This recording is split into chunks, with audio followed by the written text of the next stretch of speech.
सियालकोट का आपने नाम सुना होगा। पाकिस्तान का जो पंजाब है, उस पंजाब प्रांत है, उसका एक जिला है सियालकोट। लाहौर से उसकी दूरी है 135 किलोमीटर और जम्मू से सिर्फ 42 किलोमीटर। गोपीनाथ बारदोलाई जो असम के बड़े नेता थे, देश के नेता थे, असम के खास तौर से बड़े नेताओं में थे, वो चाहते थे कि सियालकोट जो है वो भारत में रहे। जब भारत पाकिस्तान का बंटवारा हो रहा था, देश का बंटवारा हो रहा था कहना चाहिए, उस समय वो चाहते थे। वो सियालकोट उस समय हिंदू बहुल या हिंदू बहुसंख्यक जनसंख्या वाला इलाका था। फिर भी तय हुआ कि इसका फैसला जनमत संग्रह से होगा। जनमत संग्रह की तारीख तय हो गई, वोट का तरीका तय हो गया और तारीख और जो है समय तय हो गया। फिर कुछ लोग थे जो लाइनों को देखते रहे, इस इंतजार में थोड़ी देर खड़े रहे कि शायद ये लाइन छोटी हो जाए, शायद कम हो जाए, जल्दी वोट देने का मौका आ जाए तो वोट देकर जाएंगे। लेकिन वो भी थोड़ी देर बाद थक गए या कहिए उनको अपने आराम की याद आ गई, वो भी लाइनें छोड़कर जो है या लाइन में शामिल हुए बिना वो घर लौट गए, वोट नहीं दिया। इस जनमत संग्रह का नतीजा ये आया कि 55,000 मतों से ये प्रस्ताव पास हुआ कि सियालकोट को पाकिस्तान में शामिल किया जाए। सियालकोट भारत में शामिल होते होते पाकिस्तान में चला गया। मालूम है क्यों? 1 लाख हिंदुओं ने वोट नहीं किया।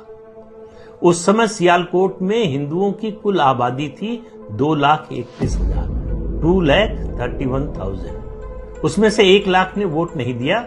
55,000 से ये प्रस्ताव गिर गया। उसके बाद आपको याद होगा कि 1946 का 16 अगस्त का दिन, जब जिन्ना ने डायरेक्ट एक्शन की कॉल दी, जब डायरेक्ट एक्शन की कॉल दी तो उसका कहर जो है वो सियालकोट में भी बरपा। हिंदू औरतों की इज्जत लूटी गई, उनकी हत्या की गई, बड़े पैमाने पर कत्लेआम हुआ और जो लोग आराम करने के लिए घर गए थे वो हमेशा के लिए आराम की नींद सुला दिए गए।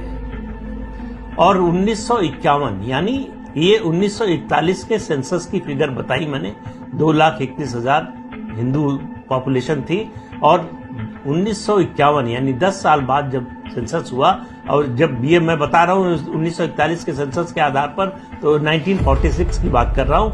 1951 में जो सेंसस हुआ उसके मुताबिक सियालकोट में हिंदुओं की आबादी केवल 10,000 बची, केवल 10,000 बची। और 2017 की फिगर के अनुसार सियालकोट में हिंदुओं की आबादी सिर्फ 500 है। आज पता नहीं एक भी हिंदू वहां है या नहीं है। उस दिन अगर सियालकोट के हिंदुओं ने वोट दिया होता तो सियालकोट हिंदुस्तान में होता और वहां जो हिंदू थे वो सब जिंदा होते। तो वोट न देने का क्या असर हुआ ये आप इस बात से समझिए।